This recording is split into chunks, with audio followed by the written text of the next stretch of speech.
Now, this is perfect material for the Heinz Center because the Heinz Center is very visionary in what it is trying to do to promote these sorts of areas. And I want to also mention that a report has just come out on sustainability, and I want to honor the people that really produced this. It's from the National Academy, Sustainability and the US EPA.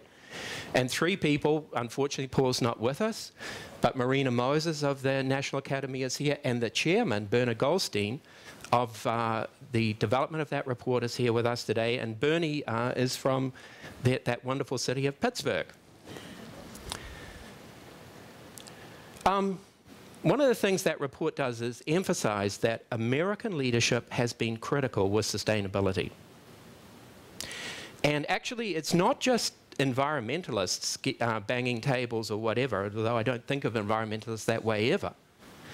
It's also the political leadership. Theodore Roosevelt was an amazing guy. The statement, "The nation behaves well if it treats the national resources as assets which it must turn over to the next generation increased and not impaired in value." The question for us is how? How do you do that? Or this amazing piece of rhetoric from President Eisenhower. As we peer into society's future, we, you and I, and our government, must avoid the impulse to live only for today, plundering for our own ease and convenience the precious resources of tomorrow. We cannot mortgage the material assets of our grandchildren without asking the loss also of their political and spiritual heritage. We want democracy to survive for all generations to come, not to become the insolvent phantom of tomorrow. That is an amazing piece of high-level rhetoric, and the question is, how do we honor it? Or President Kennedy, "It is our task in our time and in our generation to hand down undiminished to those who come after us, as was handed down to us by those who went before, the natural wealth and beauty which is ours." How? Or this from President Johnson. "If future generations are to remember us with gratitude rather than contempt, we must leave them more than the miracles of technology. We must leave them a glimpse of the world as it was in the beginning, not just after we got through with it." How do we do that? Well, I can give you a little bit of a glimpse of how, because people are very, very important in this process. And actually, the future really belongs to those who give the next generation reason for hope. I mean, not false reason, serious reason for hope. And if we look at this, I can name three people right away who have made an enormous difference here. Paul Anastas, my great friend. John Warner, my great friend. And Pete Myers. And Pete Myers is not somebody that toots his own horn. But he is quite remarkable person, and I think actually more than anyone I know has brought understanding of the real deep problems of some chemicals that impact cellular development at trace concentrations to humanity. This is probably the most important single thing that the chemists have to deal with, as I will say as I'll go further on. And Pete Myers has done an amazing job of educating the world about that. And there are many, many others, and the field is growing. Now, compasses are getting all around the place these days. Lots of people like compasses. I love compasses myself. They're symbolic in environmental sustainability thinking. Their use has become widespread. I started teaching green chemistry in 1992. I think by some years it was the first class in green chemistry, and I was deeply moved by the writings of somebody that you are probably many of you know, and that is Stephen Covey. And Stephen Covey's book, First Things First, is a remarkable book. And what Stephen Covey says in that book is that actually a great deal of the problem with American professional life is the conflict between the compass and the clock. So many people are locked in that clock, telling them what to do all the time, by then, etc., that they don't get enough time to think about the direction of things. And I'm also moved by my friend, great friend now, Karl-Henrik Robert, who thinks about sustainability and how to think about it and talk about it and get people of disparate views from across cultures and disciplines and sectors of the economy to talk together about it. Brilliant thinking. And using these things, I've come up with this, and it's being introduced tonight as a compass, that sustainability has a compass. Up here at the north, we have sustainable, and down here we have unsustainable. And you ask the question of how do technologies get us from one place to the other? And Karl-Henrik got it right with some very simple principles. Technologies either physically or chemically degrade the environment, or they poison it. They're toxic or ecotoxic. And that leaves us with these needles on the compass. There's one that goes down that side, and our job as green chemists is to pull it back up by developing safer, cleaner, or ameliorating technologies. And there's no better place to turn to than Anastas and Warner's principles of green chemistry for thinking about these things. Toxic or ecotoxic has its own needle that goes like that. And we also, as green chemists, need to bring that up by reinventing or finding ways to deal with the problems. And then on top of that, there is a master needle, the big one, which really sums the two up.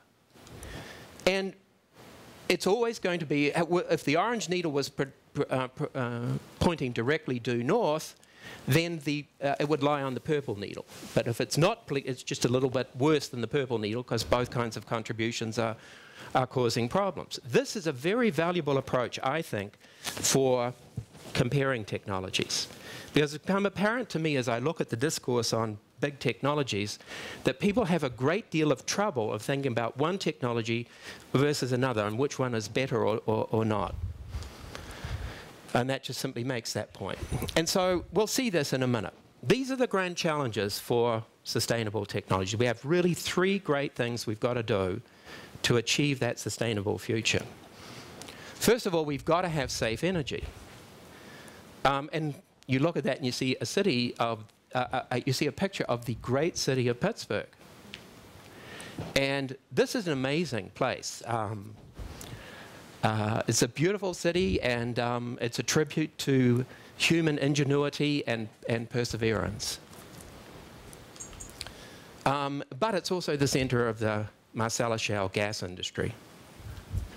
And so the question is, for me as an environmentally concerned person, this is for me problematic.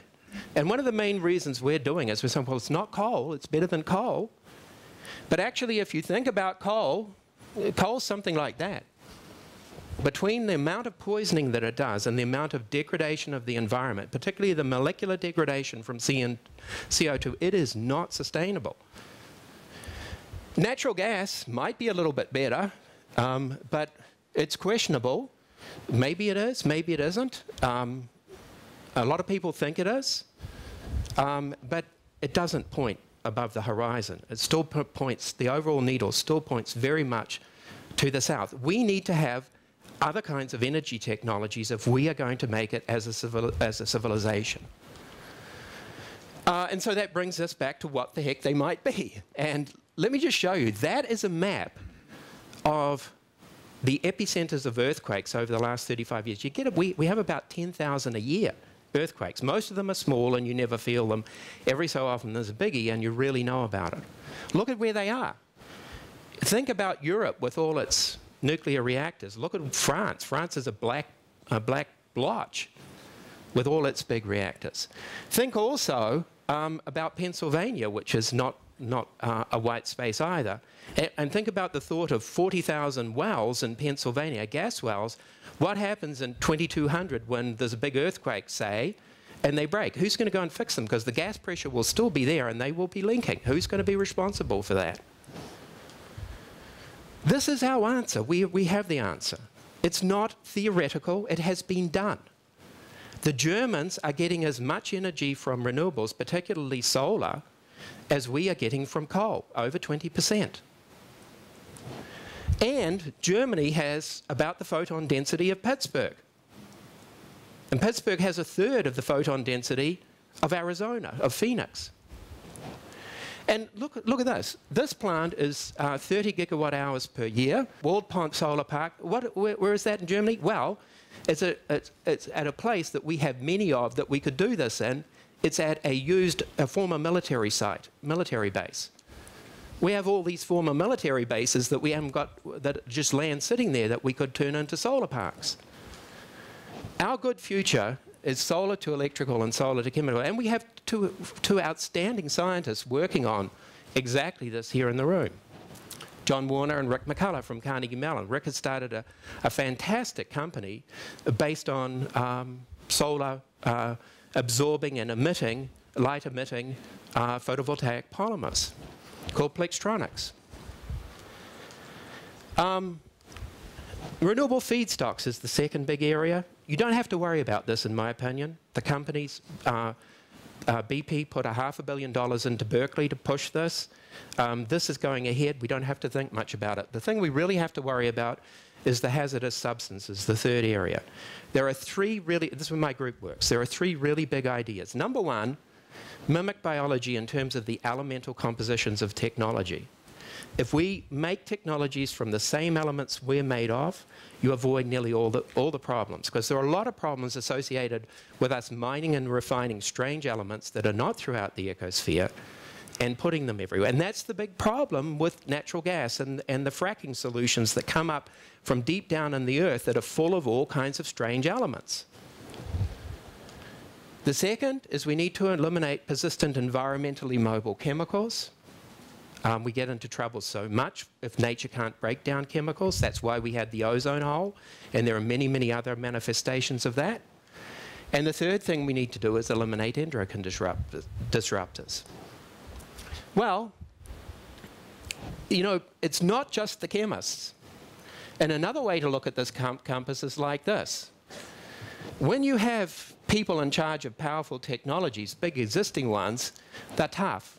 They've got money, they've got resources, and when you have people trying to get a new technology going, you have a problem.